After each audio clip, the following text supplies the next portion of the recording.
मैं तुमको इस वीडियो में ऐसे हेयर केयर टिप्स दूंगा जिनकी मदद से तुम लोग अपने हेयर को शाइनी, हेल्दी और बहुत अच्छा बना सकते हो। तो फर्स्ट चीज होती है तुम लोगों को शैम्पू कब और कितनी करनी चाहिए। तुम लोगों को शैम्पू रोज नहीं करनी चाहिए, क्योंकि अगर तुम लोग डेली शैम्पू करते हो तो तुम लोगों के हेयर्स का जो स्कैल्प है ना, स्कैल्प खराब हो जाता है, ड्राई हो जाता है, क्योंकि जो नेचुरल ऑयल प्रोड्यूस होता है ना वो हमारे स्कैल्प पर साफ हो जाता है और स्कैल्प ड्राई हो जाता है। ड्राई होने के कारण उसमें इन्फेक्शन होने का डर रहता है और वो दर्द भी करने लगता है, उस पर फंगस होने का डर रहता है। तो इसलिए तुम लोगों को डेली अपने हेयर्स को वॉश नहीं करना शैम्पू से। एंड तुम लोगों को कब करना है तो वॉश तुम लोगों को 10 से 15 दिनों के बीच में करना है, जिससे कि तुम लोगों का स्कैल्प सही से साफ हो सके और तुमको सल्फाइड फ्री शैम्पू से वॉश करना है। लेकिन अगर तुम्हारे एरिया में बहुत ज़्यादा पॉल्यूशन है, बहुत ज़्यादा डर्ट है और तुम लोगों का घर हाईवे के पास में है जहाँ की डर्ट हमेशा आती रहती है और तुम लोगों के हेयर्स में डर्ट जम जाती है, पॉल्यूशन जम जाता है, तुम लोगों को डेली अपने हेयर्स को वॉश करनी चाहिए, लेकिन शैम्पू से नहीं करनी चाहिए। तुम लोगों को हफ्ते में 2 बार शैम्पू से वॉश करना चाहिए अगर बहुत ज़्यादा डर्ट जाता है, और डर्ट नहीं जाता तो तुमको 15 दिनों में 1 दिन वॉश करना चाहिए। लेकिन इसके बाद कंडीशनर कब लगाना है, कितना लगाना है, इसके बारे में बता रहा तुमको।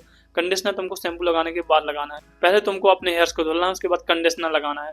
कंडीशनर क्यों लगाना चाहिए? कंडीशनर इसलिए लगाना चाहिए क्योंकि जब तुम लोग शैम्पू से अपने हेयर्स को धुलते हो उसमें जो अच्छे मिनरल्स होते हैं वो भी शैम्पू के साथ धुल जाते हैं, और जब हम लोग कंडीशनर लगाते हैं तो वही मिनरल्स वापस मिल जाते हैं।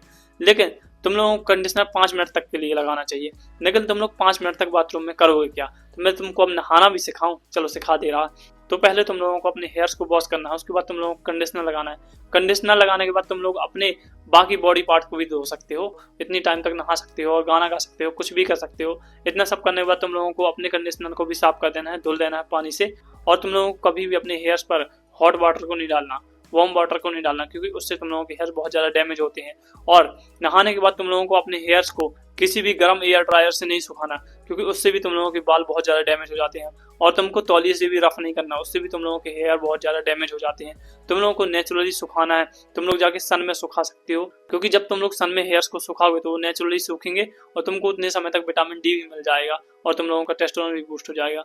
लेकिन ये सब करने के बाद तुम लोगों को ऑयलिंग कब करनी है, कितनी करनी है? तुम लोगों को ऑयलिंग शैम्पू करने के 1 दिन पहले रात में करनी है, क्योंकि जब तुम लोग रात में ऑयलिंग करोगे तो रात भर में तुम लोगों के हेयर्स को पूरा न्यूट्रिशन मिल जाएगा और हेयर्स अच्छे से ग्रो हो पाएंगे।